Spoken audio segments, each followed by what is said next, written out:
One week after my son died, I went to the bank. I saw a man with a sign. It said, "Homeless, helpless, and hungry." I leaned in and gave him some money. I looked at him and told him I lost my son a week ago.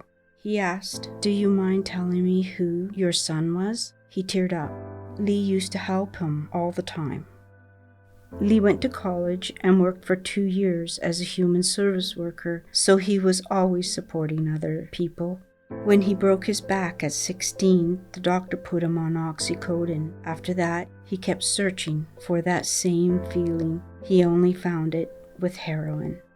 I drove him to Nelson a couple summers ago. That is when Jeremy and Ryle, with the Nelson Street Outreach, helped him get into the Ward Street place. He was sober and doing really well.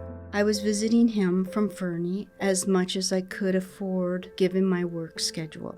Jeremy and Ryle had a heartfelt connection with my son. Lee worked with them to start the warming center here. They wanted to work more with Lee because they knew he had so much to offer. Anytime I called, they answered.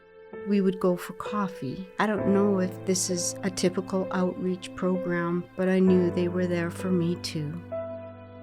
He relapsed, once because the drugstore didn't have his meds, and another because the required paperwork never got sent out.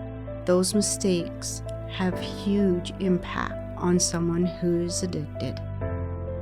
Towards the end, he owed his dealers money. When he couldn't pay, he was hurt so badly, they put him in the hospital. Ryle helped him get to the shelter in Castlegar to be safer. I was set to move over to be closer to him on January 16th. Lee died on January 11th.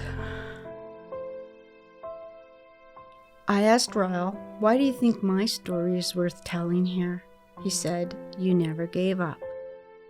The last time he went into rehab, he said, "Mama, I will try for you one more time."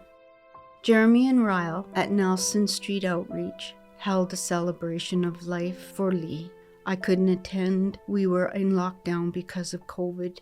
They sent me all the cards people made. Those will go to the grave with me. My child is dead. I won't say it's over because it's never over.